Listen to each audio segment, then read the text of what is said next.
اس نے کانپتے ہاتھوں کے ساتھ نمبر ملایا۔ آگے سے کھانستے ہوئے آواز نے فون اٹھایا۔ ہیلو ہیلو، کون ہے؟ کوئی بولتا ہی نہیں۔ اس نے کال ڈراپ کر دی۔ پھر چند لمحے بعد پھر ہمت کر کے کال ملائی۔ پھر اسی آواز نے فون اٹھایا۔ ہیلو، کون ہے؟ ہمت کر کے ڈرتے ڈرتے ہیلو کیا۔ آگے ایک دم سے آواز آئی، نازی پتر تو؟ کیا حال ہے پتر؟ تو ہمیں چھوڑ کر کیوں چلی گئی؟ پتر کیوں ماں باپ کی عزت خاک میں ملا دی؟ بھائی تیرے خون کے پیاسے ہوئے ہیں۔ کہاں ہے تو ٹھیک تے ہے نا پتر؟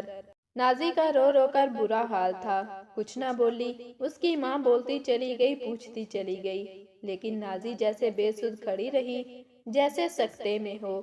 پھر اماں کی طرف سے سوال ہوا، پتر تو ہے کہاں؟ اتنے سال ہو گئے، تو خوش تے ہے نا؟ آخر ماں تھی، ماں کی محبت تو ختم نہیں ہوتی۔ نازی صرف اتنا بولی، ہاں امی میں خوش ہوں۔ اتنے میں دروازے سے نازی کا شوہر گھر میں داخل ہوا۔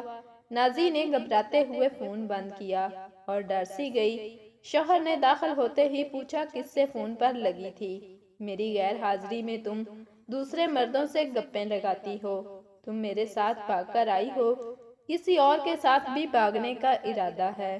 بے اعتباری عورت!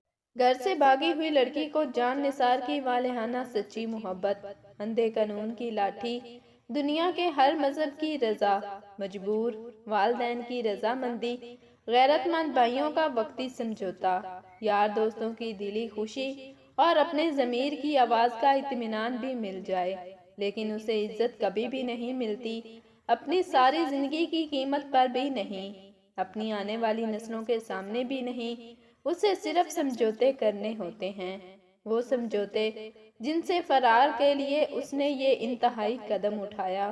زندگی کا یہ گول چکر اسے ساری زندگی گزار کر ہی سمجھ آتا ہے۔ عزت دنیا میں سب سے قیمتی اور کامیاب شے ہے، جو ہمیں دوسروں کے رویے اور اپنے دل کی آنکھ میں اپنے لیے ملتی ہے۔